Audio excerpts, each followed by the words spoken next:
everybody. Good morning, good afternoon, and good evening whenever you're watching this. Guys, do us a favour. I think we're only 18 or 19 subscribers away from 1,250. I can't believe we've come this far. Help us get that little bit further. Hit that like button and subscribe if you already haven't. Guys, no surprises for guessing what I'll be doing today. We're looking at the predictions for this weekend's fixtures. And without further ado, let's dive right into it with tonight's game. Under the floodlights in London, it's Brentford versus Watford. Now, both teams have only won once in their last 5 games. Brentford with 2 draws in that time. Watford, 4 defeats in their last 5 games. Funnily enough, only Norwich and Burnley have picked up less points at home than Brentford this season. And I think Watford will know that coming in. I think there'll be goals in this game, but I think the spoils will be shared. I'm going to go for a 2-2 down in the capital. We come on to my club, Wolverhampton Wanderers, away at Manchester City. Famous game a couple of seasons ago, 2-0 away at the Etihad. Adama and Jimenez linking up well. My heart says that could happen again. My head says, don't be stupid, James. City are the only team in the league who have won 5 of their last 5 games. Wolves have only won once in their last 5 games, albeit, yes, with 2 draws in that time. I think it's going to be a home win, and I'm going to go for 2-0 to Manchester City. We come on to Chelsea versus Leeds. Chelsea rung the changes in midweek against Zenit. We know that they've got injuries, especially in the middle of the park. Kovacic, Kante, Jorginho. But Leeds will be saying, hang on a second, we've also got injuries. And Leeds have got injuries. Liam Cooper, Phillips, Bamford looking doubtful. Koch, I believe Rodrigo is doubtful as well. So Leeds do have players out. Of course, Chelsea's last game, that 3-2 defeat at the London Stadium at the hands of West Ham United. I think Chelsea will bounce back. I think it'll be close, but I'm going to go for a 2-1 Chelsea victory. We come on to Liverpool versus Villa. Massive game up on Merseyside. Gerrard going back to his boyhood club. Liverpool found it difficult to break down a very resilient team last week against Wolves. If it weren't for that Divock Origi last-minute winner, they would have drew that game. I think they're going to draw this week. I'm going to go out there and I'm going to say it. Villa have been so resilient. 3 wins in their last 4, and their defeat only came against Manchester City, that 2-1 loss. I feel like Liverpool will take the lead in this game. I feel like they'll go 1-0 up. I feel like Villa will find an equaliser from somewhere. I feel like Gerrard will make sure that Villa are hard to break down. But they're coming up against a team in Liverpool that have scored 44 goals in 15 league games this season. You know, it's unbelievable firepower going forward. Can they keep Salah quiet? Ait-Nouri did a great job against Salah last week for Wolves. Can Liverpool's fullbacks keep Liverpool quiet? I'm going to go out there. My head should say a home win, but I'm going to say 1-1. I think Villa might get a draw this week. We come on to Arsenal versus Southampton. Now, of course, Arsenal wasn't a great trip to Merseyside for them this week. That Monday night football defeat at home to Everton. And you've got to say, Everton will be feeling unlucky that they didn't come away with a 3 or 4-1 win. Richarlison had 2 goals disallowed. One of them, for me, is absolutely onside. He's at least level, if not onside. Southampton are 6 points clear. They are lingering around the relegation zone. They've always, throughout the season, they've always been clear 2, 3, 4 points, but they are 6 points clear. They've only had 1 win in their last 5. However, there have been 2 draws there. Saying that, I'm going to go for a home win. I do think that loss against Everton will be a positive for them rather than a detriment. And we know Arsenal's record this season. They can't beat Liverpool. They can't beat City. They can't beat Chelsea. But their record against bottom half teams is very good. They are at home.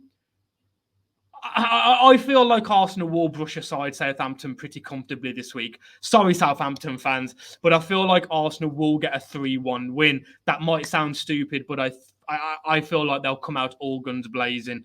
Southampton fans, let me know in the comments, have I got that incredibly wrong? Do you feel?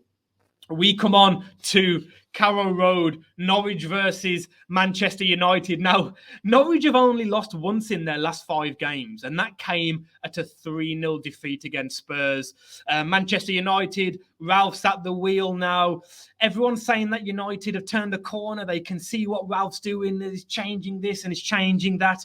I think it's one of those hipster things. I think some people that are saying they can see changes with United are trying to pretend that they can see something that isn't actually there, like they've got some divine insight. Nothing's really changed at Manchester United, let's be honest. Not because I don't rate Ralph Ragnick. I just think that he hasn't got the time to implement what he wants to do. With that being said, with Norwich's good record in the last couple of games, I am going to go for a Manchester United win. I'm going to say 2-0 to United. We come on to Burnley versus West Ham. West Ham riding high before that Chelsea game. Their form wasn't brilliant. However, a massive 3-2 win against their rivals Chelsea. West Ham 4th in the league, as we know.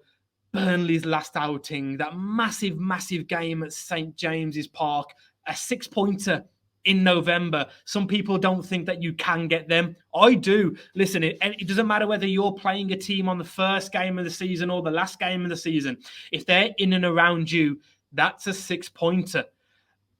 How much is that loss against Newcastle going to affect them moving forward? Is it a good thing? Will it kick them into gear? Will Sean Dyche say, listen, we can't afford to lose this game? Or will their backs be up against the wall against an incredible West Ham side? I feel like that's the way it will go. I think West Ham are going to be riding high. I think Burnley are going to be very nervous. I'm going to go for a 3-1 West Ham win. We come on to Leicester and Newcastle. Now, of course, Leicester crashed out of the Europa League last night. They started the day top of their group. They finished 3rd and they are now in the Conference League. I don't know if that will affect them, along with the travelling all the way to Naples.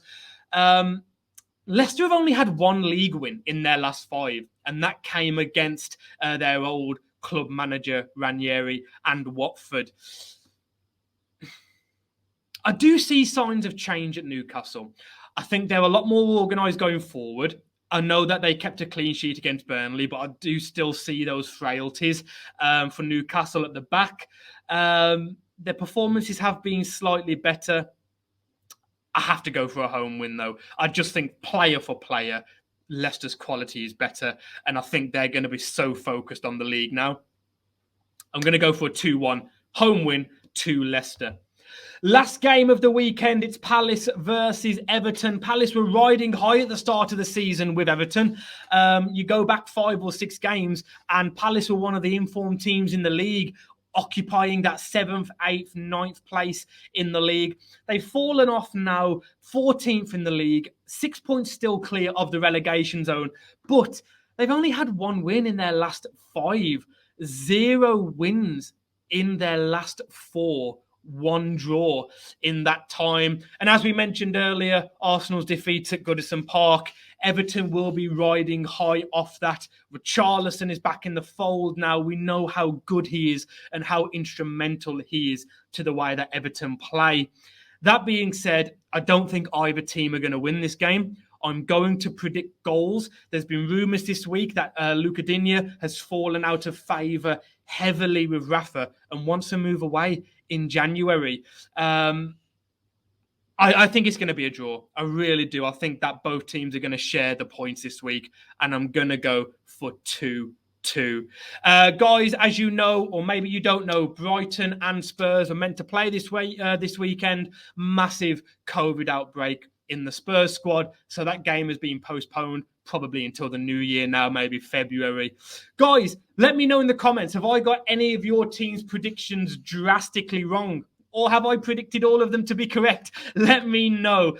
Do you think that Burnley will bounce back after their defeat against Newcastle? Do you think Liverpool can beat Villa even with Gerrard's imminent return? Let me know. Hit that like button. As always, please subscribe. Help us get to 1,250. And I'll see you on the next one.